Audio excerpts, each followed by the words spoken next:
Selamat siang saudara-saudara yang terkasih di dalam Tuhan Yesus. Pada kesempatan ini kita akan mempelajari firman Tuhan yang berjudul Mata melihat namun jiwa terpejam. Ayat yang akan menjadi dasar perenungan kita diambil dari Markus pasal 8 dari ayat 22 sampai ayatnya yang ke-26. Pada perikop cerita ini akan menjadi fokus penggalian kita untuk mempelajari akan firman-Nya. Sebelum kita melanjutkan untuk belajar firman Tuhan, mari kita satukan hati kita berdoa bersama. Bapa kami yang bersemayam dalam kerajaan surga, urapi hati pikiran kami pada saat kami mau mempelajari firman. Pimpinlah kami dan singkirkanlah dari hati pikiran kami hal-hal yang mengganggu untuk firman-Mu dapat berterima di hati kami. Terima kasih Engkau mengasihi kami. Dalam nama Tuhan Yesus kami berdoa. Amin. Saudaraku, apa maksud mata melihat namun jiwa terpejam? Mari kita lihat dalam satu cerita yang diambil dari Markus pasal 8 dari ayatnya yang ke-22 ini. Dalam cerita ini kita lihat di sini Tuhan Yesus setelah menyembuhkan, memberi makan 5.000 orang, dia bertolak ke satu tempat yang bernama Bethesda. Di tempat itu ternyata ada orang yang mencari dia. Diceritakan, dan saat dia mencarinya ini, disinilah Yesus menyembuhkan orang buta di Bethesda ini. Nah, mari kita lihat kisahnya. Markus 8 ayat 22 mengatakan, kemudian tibalah Yesus dan murid-muridnya di Bethesda. Di situ orang membawa kepada Yesus seorang buta, dan mereka memohon kepadanya supaya ia menjamah dia. Yesus memegang tangan orang buta itu dan membawa dia keluar kampung. Lalu ia meludahi mata orang itu dan meletakkan tangannya atasnya dan bertanya, "Sudahkah kau melihat sesuatu?" Ayat selanjutnya, orang itu memandang ke depan lalu berkata, "Aku melihat orang sebab melihat mereka berjalan-jalan, tetapi tampaknya seperti pohon-pohon." Yesus meletakkan lagi tangannya pada orang buta itu. Orang itu sungguh-sungguh melihat dan telah sembuh, sehingga ia dapat melihat sesuatu dengan jelas. Saudaraku, ada yang aneh dalam cerita ini. Mengapa Tuhan kali pencipta langit dan bumi, pekerjaan yang sempurna, tiada pernah dia gagal. Bahkan pemazmur katakan, segala planet yang diciptakan dipanggil, tidak ada sesuatu pun yang tidak jadi, karena ia Allah yang maha kuasa. Tetapi kenapa dalam kisah ini seakan-akan mukjizat kuasanya yang sempurna, yang tidak pernah gagal itu seperti tak berdaya kepada orang buta di Bethesda ini. Sehingga tidak hanya dia berkata, matamu melihat, dia ludahi, dia jamak dengan tangannya, ternyata itu tidak cukup. Dia masih belum bisa melihat dengan sempurna sampai dia harus melakukan mukjizatnya kedua kali. Kenapa?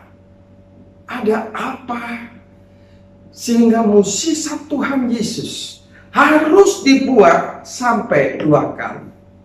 Ada banyak para scholar Alkitab mulai berargumen dan berpendapat dengan berbagai teori mereka. Mengapa mukjizat Tuhan Yesus harus dilakukan sampai 2 kali? Nah, alasan yang pertama orang mengatakan, karena orang buta ini kurang iman, sehingga ketika dia dijamak matanya tidak benar-benar melihat, dan perlu zaman kedua sehingga imannya tumbuh dengan sempurna, barulah ia sembuh. Kalau dikatakan karena orang buta ini kurang iman sehingga mukjizat itu dilakukan 2 kali, faktanya ayat ini mengatakan kalau kita lihat dalam Markus 8 ayat 22, justru orang ini bersama teman-temannya datang mencari Yesus. Dia hanya ingin menjamak dia. Seperti yang dilakukan wanita yang sakit pendarahan, izinkan menjamak ujung jubahnya saja, maka ia akan sembuh. Dan kalau orang ini tidak percaya, kenapa dia malah dia meminta gantinya Tuhan Yesus menjamak matanya? Cukup orang ini diizinkan menjamak jubahnya saja. Berarti ini pertunjukan bahwa orang ini bukan kurang iman. Orang ini beriman. Karena itulah dia datang mencari Yesus, ingin menjamak jubahnya. Dan biasanya kalau seorang itu kurang iman, Yesus akan katakan, "Hei kamu orang kurang percaya, berapa lama lagi aku harus bersama-sama dengan kamu?" Tetapi Yesus tidak mengatakan kepada orang buta di Betesda ini. Ketika dia melakukan pekerjaan pertama yang tidak sempurna, lalu dia bertanya, "Kenapa kamu kurang percaya? Mengapa imanmu begitu kecil sehingga kamu tidak bisa sempurna saat saya sembuhkan sekali saja?" Jadi teori bahwa karena orang buta ini kurang iman tidak benar sesuai fakta Alkitab. Alasan yang kedua, apakah ini mukjizat yang tersulit yang pernah Tuhan Yesus buat? Karena banyak orang berargumen sedemikian.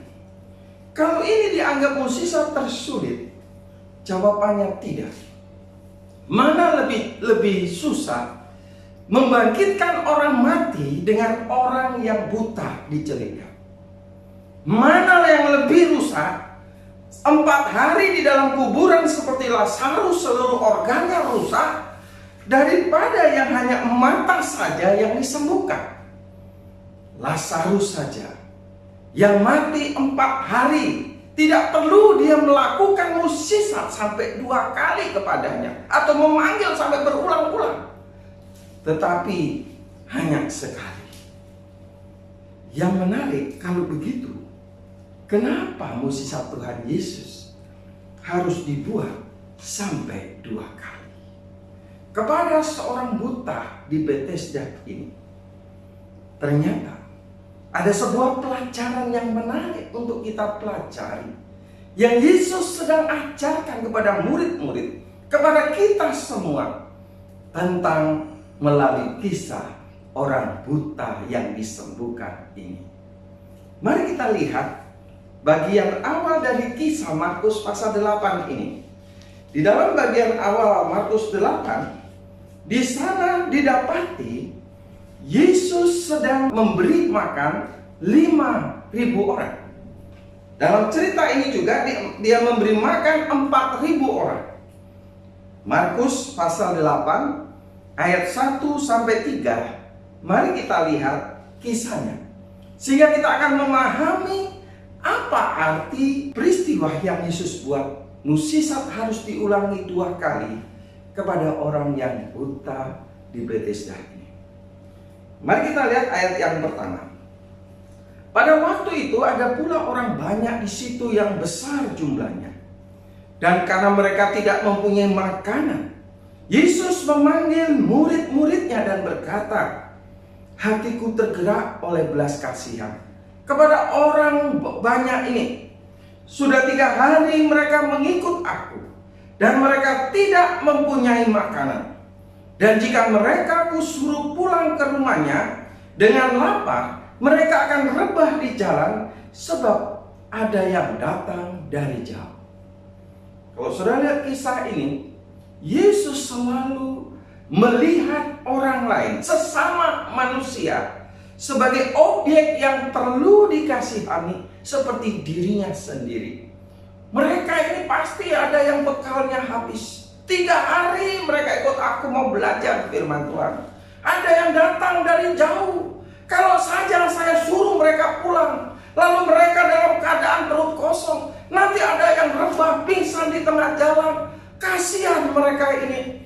Jadi Yesus memikirkan keadaan mereka.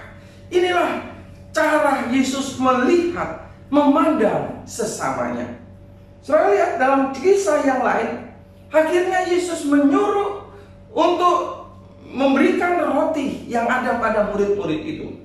Didapati ada 7 roti dan dari beberapa ekor ikan, dan dari roti dan ikan itu Yesus memberkati dan membagi-bagikannya sehingga cukup untuk 4.000 orang laki-laki dewasa, belum termasuk wanita dan anak-anak, dan semua telah makan dengan kenyang, dan sisa 7 bakul dari pesta berkat yang Tuhan berikan. Tidak ada kuasa yang bisa melakukan ini kecuali kuasa Sang Pencipta, yang membuat roti yang sedikit menjadi cukup sampai semua kenyang. Kita ingat cerita ketika Elia berlindung pada janda di Sarepta. Tepung yang segenggam itu, minyak yang sedikit itu, bisa dibuat Tuhan tidak pernah berhenti mengalir minyak di kendi mereka, dan juga tepung di dalam kuali mereka. Inilah mukjizat Sang Pencipta, Allah yang Maha Kuasa, yang sanggup memberi makan dengan kuasa firman-Nya. Tetapi ada perbedaan yang kedua. Dalam cerita selanjutnya, setelah memberi makan itu, cerita dalam Markus 8 ayat 11-12, datanglah orang-orang Farisi bersoal jawab dengan Tuhan Yesus. Yang uniknya adalah mereka mencobai dia dengan bertanya, meminta tanda dari surga. Benarkah engkau ini memang diutus oleh Allah, Mesias yang dijanjikan itu? Berikan kami tanda dari surga. Maka mengeluhlah Yesus dalam hatinya dan berkata, mengapa angkatan ini meminta tanda? Aku berkata kepadamu, sesungguhnya kepada angkatan ini sekali-kali tidak akan diberi tanda. Saudaraku dengarkan, dalam Markus 8 ayat 1 sampai ayat yang ke-10, Yesus memberi makan 4.000 orang hanya dengan 7 ketur roti dan beberapa ikan. Dan itu semua bisa makan, bahkan sisa 7 bakul. Inilah tanda yang mereka harus memahami. Seharusnya untuk apa meminta tanda? Bukankah kisah itu diceritakan banyak orang? Dan ketika mereka meminta tanda lagi, inilah yang disebut mata melihat, tapi jiwa terpejam. Inilah yang menyebabkan hal yang aneh dalam pandangan mata orang-orang Farisi dan orang-orang Saduki. Sudah melihat kuasa yang besar, yang mungkin mereka sendiri tidak mungkin dapat melakukannya, tetapi mereka masih meminta tanda dari surga. Mari kita lihat setelah itu, Tuhan Yesus pun meninggalkan mereka. Yesus katakan sebenarnya mukjizat memberi makan kepada orang-orang miskin dan kepada orang buta diberikan penglihatan dan diberikan kabar baik kepada orang-orang yang menderita. Ini adalah pekerjaan Mesias, seperti yang Tuhan Yesus ungkapkan dalam Lukas 4 ayat 18. Roh Tuhan ada padaku, oleh sebab Ia telah mengurapi aku untuk menyampaikan kabar baik kepada orang-orang miskin, dan Ia telah mengutus aku, termasuk nanti memberikan kebebasan kepada yang terkurung dalam perbudakan dosa, yang buta dicelikan untuk melihat. Dan inilah salah satu tanda pekerjaan Mesias yang Alkitab katakan dan digenapi dalam diri Tuhan Yesus. Kenapa? Mukjizat begitu nyata. Banyak yang Yesus buat. Bahkan mungkin mereka tidak melihat langsung. Bukankah telinganya mendengar kisah itu diceritakan banyak orang? Dan kenapa mereka masih meminta tanda lain? Kapan jiwa kita menjadi buta? Saudaraku, sementara orang lain melihat dengan jelas, tidak mungkin manusia biasa bisa melakukan perkara-perkara yang besar yang dibuat oleh Tuhan Yesus. Dan pada saat itu juga, mereka masih tidak percaya apakah dia yang diutus oleh Allah. Mengapa seorang itu memiliki jiwa yang buta? Walaupun matanya melihat. Mereka bisa melihat Yesus memberi makan. Mereka bisa melihat bagaimana orang sakit disembuhkan. Mereka melihat orang mati dibangkitkan. Dan apakah tanda-tanda itu masih kurang? Ternyata yang menyebabkan mereka tidak bisa melihat tanda dari surga itu karena jiwa mereka buta. Inilah judul yang akan kita kupas. Mata melihat, namun jiwa terpejam. Kenapa sampai seorang itu jiwanya terpejam? Yang pertama, jiwa seseorang itu terpejam apabila disingkapi, diliputi oleh kesombongan rohani. Tidak mau orang lain lebih tinggi dari dirinya. Tidak ada orang lain yang lebih sempurna dari dirinya. Ketika ada orang lain yang lebih baik dari dirinya, seperti Tuhan Yesus ini, dia menolak semua pandangan matanya dengan argumen-argumen yang ada dalam dirinya. Kesombongan rohani lah menyebabkan orang Farisi yang menganggap diri lebih suci dari orang lain. Harusnya Mesias itu muncul dari antara kelompok mereka. Harusnya mereka lebih ditinggikan daripada orang yang dibesarkan dari Nazaret ini. Sehingga sekalipun mukjizat besar dibuat di depan matanya, hati kesombongannya telah menyebabkan jiwanya buta. Yang kedua, alasan seseorang menjadi buta adalah memiliki prekonsep yang salah tentang kebenaran.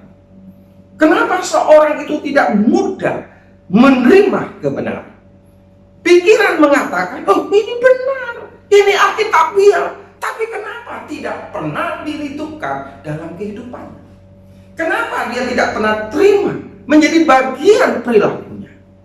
Karena dia punya prekonsep. Itu cuma informasi, itu doktrin gereja. Itu bukan doktrin saya. Padahal yang harus ditanyakan, apakah ini firman Allah atau bukan? Apakah ini benar-benar maksud Allah atau bukan?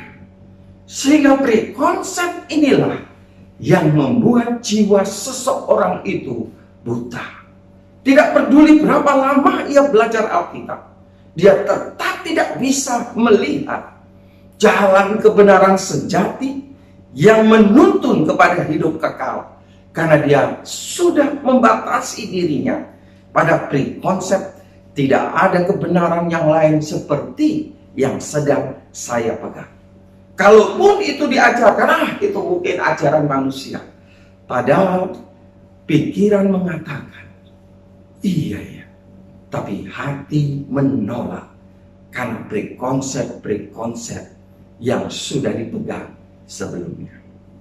Yang ketiga, kenapa jiwa seorang itu menjadi buta? Ketika menjadikan diri sebagai standar dalam mengukur orang lain. Wow, kalau kamu tidak seperti saya, kamu belum sempurna.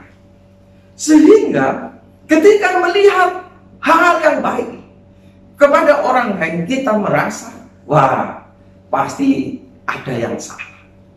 Inilah yang dikatakan, orang yang merasa diri kaya, padahal miskin, buta, dan telanjang. Berhati-hatilah orang yang merasa diri baik, padahal dia perlu mendapatkan salep mata Tuhan untuk melihat kekurangan dirinya. Yang keempat, ketika hanya mau mendengar dan tidak ada kerinduan menghidupkan kebenaran dalam kehidupan, saat itu kita menjadi buta. Karena itu kita tidak pernah dewasa dalam rohani. Kita belajar dan belajar tapi tidak pernah bertumbuh. Karena seperti makan, makanan itu muntah atau dikeluarkan tanpa menjadi bagian tubuh kita. Harus ada kerinduan. Setiap yang kita pelajari bukan bermaksud untuk pengetahuan seperti kita membaca majalah, tetapi itu adalah jalan keselamatan. Allah ingin kita hidup seperti Dia. Setelah kita diselamatkan oleh kasih karunia-Nya, kita dipanggil untuk meneladani kehidupannya. Yang kelima, ketika kita jeli melihat kesalahan orang lain, namun kurang pandai melihat kekurangan diri, saat itulah mata hati kita menjadi buta. Setiap firman yang kita dengar, setiap khotbah yang menegur kita, kita katakan, ini lebih cocok untuk si A.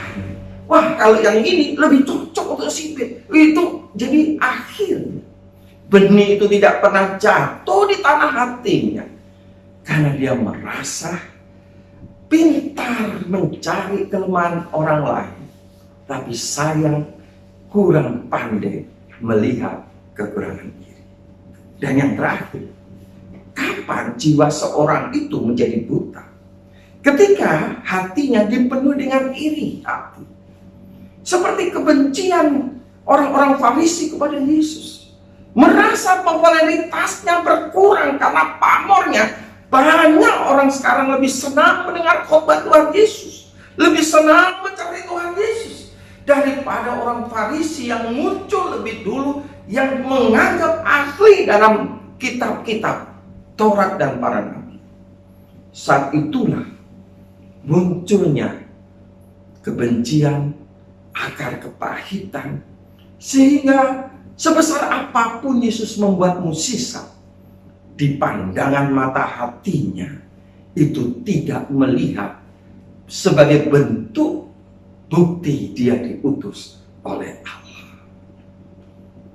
Saudara, ada satu kisah para imigran dari Kamboja yang melarikan diri dari negerinya. Kisah ini terjadi pada masa pemerintahan Perdana Menteri Pol Pot dari tahun 1975 sampai 1979. Dalam masa pemerintahan Pol Pot sebagai Perdana Menteri ini, inilah masa kelam Kamboja. Hampir 30% penduduknya mati dibantai oleh dia. Bayangkan, 30%. Kalau saja jumlah penduduknya 8 juta, maka 30% dari penduduknya itu mati dibantai oleh dia. Itu setara dengan 2 juta lebih orang dibunuh olehnya. Dan banyak orang yang mungkin melarikan diri dari negerinya. Salah satunya para imigran ini ada yang sampai ke Amerika. Ketika mereka sudah mulai mendapat green card, dan akhirnya dia coba dibawa karena orang tua ini, anak-anaknya ini membawa ke dokter, matanya tidak bisa melihat. Dan waktu ketemu para dokter ini, sepertinya wajah ketakutan nampak pada wajah dari orang tua ini. Dia mencoba bersembunyi dan harus didekati dengan cara psikologi. Sampai akhirnya dia bisa diperiksa. Dan waktu diperiksa, didapati retina mata orang-orang Kamboja yang imigran ini, yang dikatakan buta, sebenarnya tidak buta. Kalau saja retina ini ditaruh ke mata orang yang betul-betul buta, maka orang itu bisa melihat. Karena itulah judul majalah waktu itu mengupas kisah imigran Amerika ini yang saya baca tahun 1980. Yang saya pakai sebagai judul khotbah, mata melihat, namun jiwa terpejam. Saudara, kenapa? Matanya normal, saraf-sarafnya normal, tetapi dia tidak bisa melihat. Katanya yang menutup matanya adalah jiwanya sendiri. Jadi bukan disembuhkan oleh operasi, tetapi oleh pendekatan psikologi. Kenapa sampai jiwanya menutup mata terhadap dunia? Lalu coba dikoreksi. Dan akhirnya didapati sebuah cerita kelam di masa lalu. Para imigran ini mengalami berbagai hal yang pahit. Bayangkan, suaminya ditembak di depan matanya. Anak yang masih disusui diambil, dipecahkan kepalanya di atas batu di depan matanya. Dia melihat segala penyiksaan dan kekejaman yang dilakukan pasukan Khmer Merah di bawah pimpinan Pol Pot di Kamboja ini. Menyebabkan hatinya pedih. Dan rasa kepedihan yang sangat menyebabkan dia memutuskan untuk tidak mau melihat dunia. Sekalipun dia bisa melihat dengan normal. Dan mulai dia merasakan dia lebih memilih jiwanya terpejam daripada melihat segala kepahitan dan kejahatan yang terjadi. Seorang bisa buta ketika kepahitan hidupnya tidak pernah dibiarkan terangkat. Buta hatinya. Inilah mata melihat, namun jiwa terpejam. Berbeda dengan orang Farisi. Matanya melihat. Dia melihat Yesus membuat mukjizat. Dia bisa melihat bagaimana kisah-kisah itu diceritakan banyak orang. Dan berbagai mukjizat dia lakukan. Tetapi kenapa mereka masih belum bisa melihat Dialah Mesias yang dinanti-nantikan bangsa Israel itu? Alasannya, salah satunya adalah prekonsep yang salah. Bagi dirinya, orang Farisi memandang, Mesias itu harus seorang yang akan membebaskan mereka dari, yaitu penjajahan Roma, mengembalikan kejayaan Israel. Ini kesalahan penafsiran yang menyebabkan ketika Yesus seorang biasa, tidak ada kerajaan, tidak memimpin pasukan untuk memberontak, maka dia menolak itu. Sekalipun mata mereka melihat, tidak mungkin manusia bisa melakukan mukjizat seperti itu. Ketika Yesus meninggalkan perdebatan itu, bertolak ke seberang, maka Yesus mengingatkan murid-muridnya. Dalam Markus 8 ayat 15 Tuhan Yesus berkata, berjaga-jagalah, awaslah terhadap ragi orang Farisi dan ragi Herodes. Mulanya murid-murid tidak tahu maksud dan perkataan Tuhan Yesus ini. Mereka mulai memperbincangkan, kenapa kamu tidak bawa roti sisa-sisa tadi untuk kita makan? Lihat, kesalahanmu tidak membawa roti. Lalu mereka saling berselisih. Lalu mulailah Tuhan Yesus katakan, mengapa engkau memperbincangkan soal tidak ada roti? Belum jugakah kamu paham dan mengerti? Telah degilkah hatimu? Kamu mempunyai mata, tidakkah kamu melihat? Dan kamu mempunyai telinga, tidakkah kamu mendengar? Tidakkah kamu ingat lagi? Yesus katakan, kenapa kamu khawatir tentang makanan? Bagiku satu roti bisa cukup untuk memberi makan kamu. Tidak kamu ingat? Tidakkah kamu mendengar semua itu? Lalu Yesus ingatkan, waktu aku memecah-mecahkan 5 roti untuk 5.000 orang, berapa bakul penuh potongan roti kamu kumpulkan? Mereka menjawab bersama, 12 bakul Tuhan. Lalu ketika 7 roti untuk 4.000 orang itu, berapa bakul penuh potongan roti kamu kumpulkan? 7 bakul Tuhan. Lalu Tuhan katakan, masihkah kamu belum mengerti? Dan setelah itulah Yesus sampai ke tempat, dan di situ ada yang disebut orang buta yang temannya di daerah Bethesda. Disinilah kisah orang buta ini yang dijamak Tuhan Yesus. Dia harus menjamaknya bukan sekali, tapi 2 kali. Pertama, ketika orang ini dijamak, dikasih zaman Tuhan, diludahi, dijamak. Ini seperti proses penciptaan manusia pertama. Tuhan membentuk kita dengan tangannya. Tetapi kali ini tidak sempurna. Manusia telah jatuh dalam dosa, gagal hidup menurut kehendaknya. Lalu dikatakan, sudahkah kamu melihat sesuatu? Lalu dia coba melihat, aku melihat orang. Tapi nampaknya mereka seperti pohon-pohon yang sedang berjalan. Kenapa seperti pohon? Terkadang inilah dua macam cara memandang manusia sesama. Satu cara Tuhan Yesus memandang, dan satu cara orang Farisi memandang. Yesus ajarkan hati-hati dengan ragi orang Farisi. Apa itu ragi orang Farisi? Ragi kemunafikan. Dia mengajarkan tentang hukum Taurat, kesempurnaan pengajarannya, tapi berbeda dengan yang dilakukannya. Pohon tidak punya telinga dan mata dan hati. Inilah kalau kita memperlakukan orang lain bukan sebagai sesama seperti kita mengasihi diri sendiri. Pohon dapat kita buat menjadi apapun yang kita mau, seperti menjadi perabot, menjadi mainan anak-anak, bahkan apapun bisa menjadi tempat duduk, dan semua kita bisa buat dari pohon kayu itu. Bahkan pohon dapat kita lempar menjadi kayu bakar. Inilah menganggap orang lain tidak penting dibandingkan dirinya.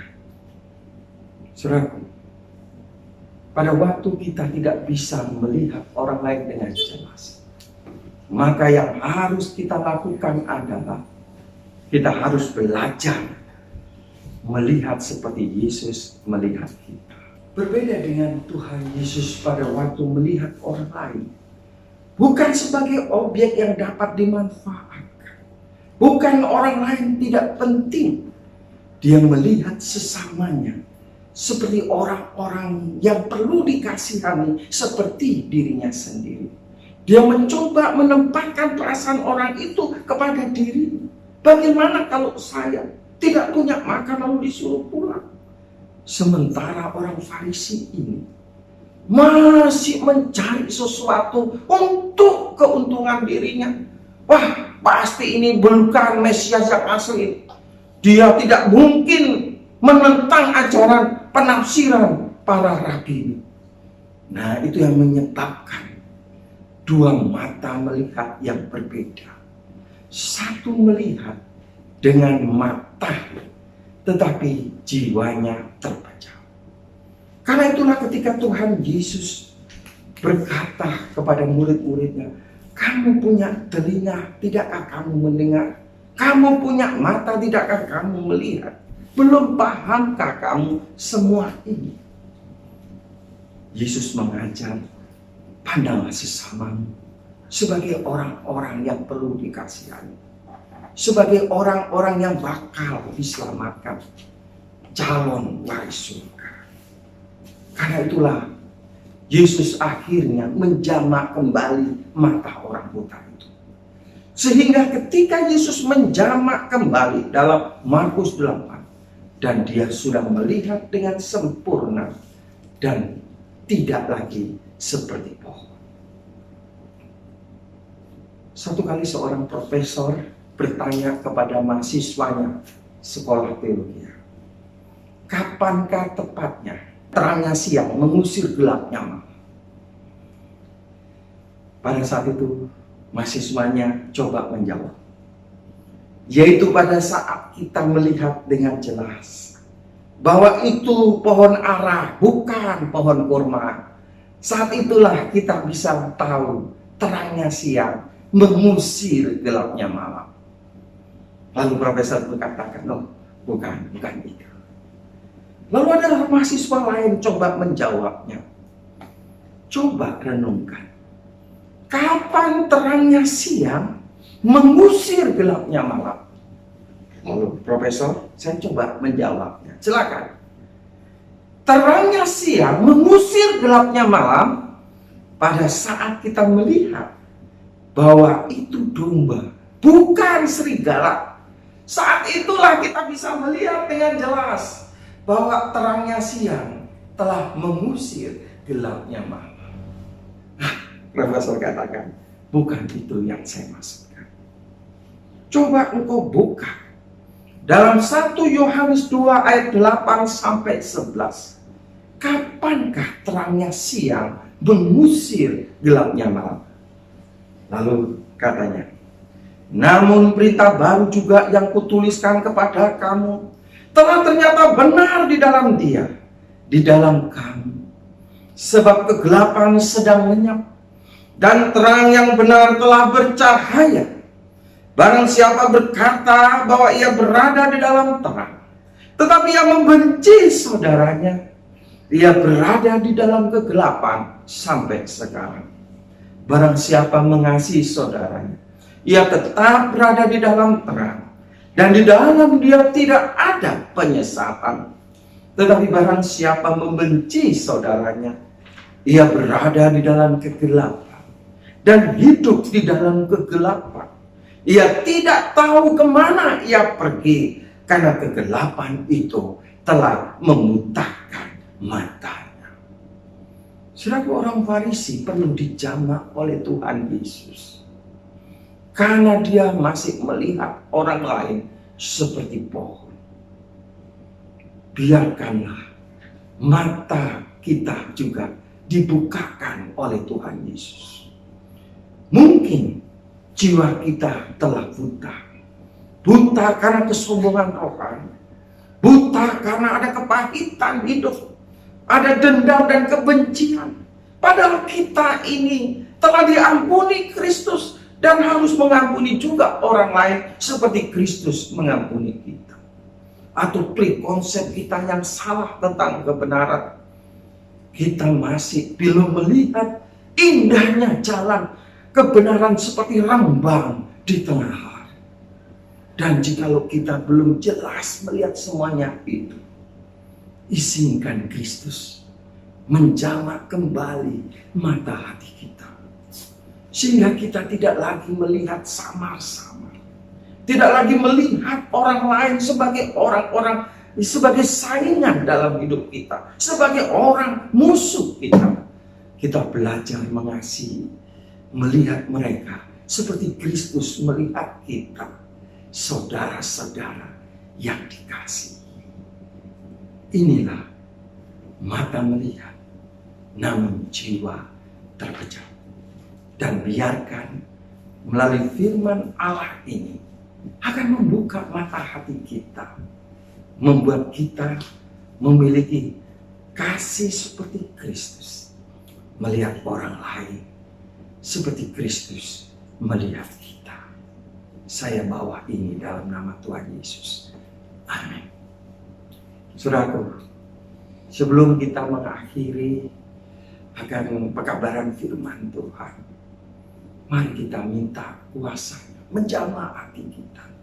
Sehingga tidak ada lagi iri hati, kebencian, kesombongan rohani, kepahitan hidup yang menyebabkan jiwa kita buta terhadap kehendak Allah. Mari kita datang kepada, kita berdoa. Bapa kami yang bersemayam dalam kerajaan surga, kami bersyukur atas firman yang telah membukakan mata hati kami. Kami telah belajar melalui bagaimana Engkau melihat kami, manusia yang penuh kekurangan, sebagai makhluk yang patut Engkau kasihi. Tuhan, kami menyadari besar kasih setia-Mu, sekalipun kami tidak layak mendapatkan kasih-Mu. Ajarlah kami untuk memandang orang lain seperti Engkau memandang kami. Jikalau ada kepahitan, kesombongan rohani, jamaklah mata hati kami, sehingga kami dapat melihat kemuliaan kasih yang dapat menjadi, yaitu saluran kepada orang lain dan sehingga orang lain juga patut mendapat kasih seperti Engkau berikan kepada kami. Terima kasih, Engkau sudah mendengar seruan doa kami. Dalam nama Tuhan Yesus kami berdoa. Amin.